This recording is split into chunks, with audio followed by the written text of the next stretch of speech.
കേരള രാഷ്ട്രീയത്തിൽ നിർണായകമായ ഒരു മാറ്റത്തിന്റെ സൂചനകൾ നൽകിക്കൊണ്ട് കേരള കോൺഗ്രസ് യുഡിഎഫിലേക്ക് മടങ്ങുന്നതുമായി ബന്ധപ്പെട്ട ചർച്ചകൾ 2026 ജനുവരി 14 സജീവമായി തുടരുകയാണ്. ലഭ്യമായ ഏറ്റവും പുതിയ വിവരങ്ങൾ താഴെ നൽകുന്നു. പ്രധാന വാർത്താ സംഗ്രഹം 2026 ജനുവരി 14. സോണിയാഗാന്ധിയുടെ ഇടപെടൽ. കേരള കോൺഗ്രസ് ചെയർമാൻ ജോസ് കെ മാണിയെ കോൺഗ്രസ് ഹൈക്കമാൻഡ് നേരിട്ട് ബന്ധപ്പെട്ടതായാണ് റിപ്പോർട്ടുകൾ.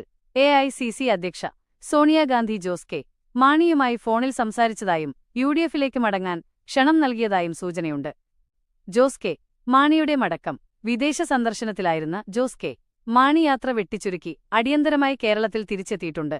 മുന്നണി മാറ്റ ചർച്ചകൾ നിർണായക ഘട്ടത്തിലായതിനാലാണ് ഈ പെട്ടെന്നുള്ള മടക്കമെന്ന് രാഷ്ട്രീയ നിരീക്ഷകർ കരുതുന്നു. പാർട്ടിക്കുള്ളിലെ ഭിന്നത. യുഡിഎഫിലേക്ക് മടങ്ങുന്ന കാര്യത്തിൽ കേരള കോൺഗ്രസിൽ രണ്ട് അഭിപ്രായങ്ങൾ നിലനിൽക്കുന്നുണ്ട്.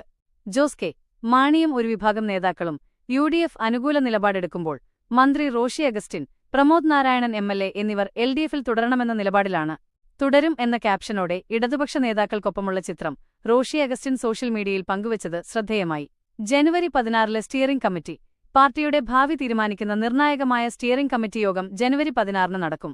ഈ യോഗത്തിലായിരിക്കും മുന്നണി മാറ്റം സംബന്ധിച്ച ഔദ്യോഗികമായ സൂചനകൾ പുറത്തുവരിക. മുസ്ലിം ലീഗിന്റെ നിലപാട്. കേരള കോൺഗ്രസ് യുഡിഎഫിലേക്ക് വരുന്നത് മുന്നണിയുടെ അടിത്തറ ശക്തമാക്കുമെന്ന് മുസ്ലിം ലീഗ് ജനറൽ സെക്രട്ടറി PMA സലാം പ്രതികരിച്ചു. ജോസ് കെ മാണിയെ സ്വാഗതം ചെയ്യുന്ന സമീപനമാണ് ലീഗ് സ്വീകരിച്ചിരിക്കുന്നത്. PJ ജോസഫ് വിഭാഗത്തിന്റെ ആശങ്ക. ജോസ് കെ മാണി യുഡിഎഫിലെത്തിയാൽ തങ്ങളുടെ സീറ്റുകൾ കുറയുമോ എന്ന ആശങ്ക PJ ജോസഫ് വിഭാഗത്തിനുണ്ട്. പാലാ സീറ്റ് വിട്ടുനൽകുന്ന കാര്യത്തിലും തർക്കങ്ങൾ നിലനിൽക്കുന്നു.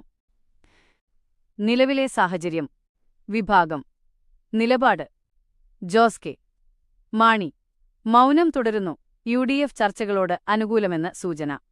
കോൺഗ്രസ് ഹൈക്കമാൻഡ് വഴി നേരിട്ട് ചർച്ചകൾ നടത്തുന്നു. 0PM മുന്നണി വിടില്ലെന്ന വിശ്വാസത്തിൽ.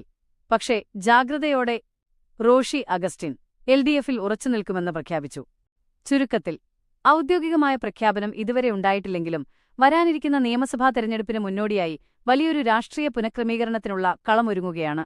ജനുവരി 16 പാർട്ടി യോഗം ഇതിൽ നിർണായകമാകും.